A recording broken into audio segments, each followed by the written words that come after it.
Hi all, today we will talk about while loop and we will also see next and break statement in different loops. So over here, first let's see the syntax of while loop. So the syntax is there will be a while keyword, then in the parenthesis you need to provide the condition that needs to be met to continue the execution of loop, and then in the curly braces you need to provide different operations that need to be executed. Okay, so let's see the example. So this is very simple example where x equal to 11, y equal to 0. This is while keyword. Then we have this condition that while y is less than or equal to x, I want to increase the value of y by 1 and then print the value of y.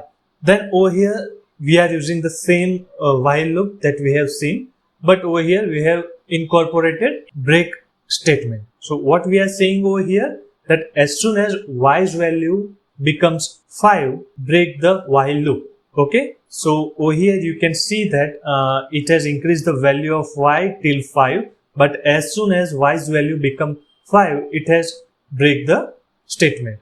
Again, this break and next statement you can use with any loop. This is the break statement where as soon as a particular condition meets, you can exit the loop, you can stop the loop execution. Then over here, this is the example of next statement. So next statement will skip that particular iteration and then it will start the next iteration from the beginning. For an example, what we are doing over here, we are doing again the same thing, like we are increasing the value of y by 1. As soon as y's value become 5, it won't go to print the value of y. It will again start from the first thing. So it will start from increasing the value of y by 1, which will be 6, and then it will print the value of that y. As soon as y's value become 5, this particular block has been executed, which is like breaking the while loop as y equal to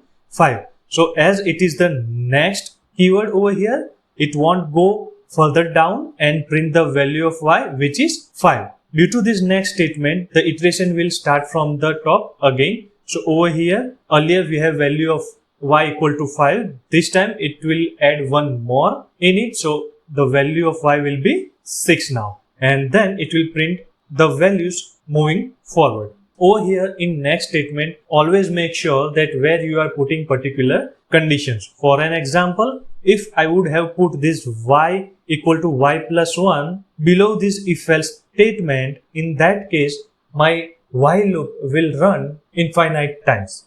The reason being, what it is doing over here, let's say my y value is 0, x equal to 11. So over here it will see that y is less than or equal to x. Yes, it is less than or equal to x. Then it will see that is y equal to 5. So no, it present y's value is 0. So this condition does not match. Hence it will go down and over here it will increase the value of y by 1. So now y has got the new value which is equal to 1. This will happen till the value of 5. As soon as y has got the value of 5, it will always execute this particular block, that breaking the while loop as y equal to 5, and due to this next keyword it will start the iteration from the beginning again. It won't go towards the down and increase the value of y by 1, and that's why this particular while loop will run forever till the infinite time.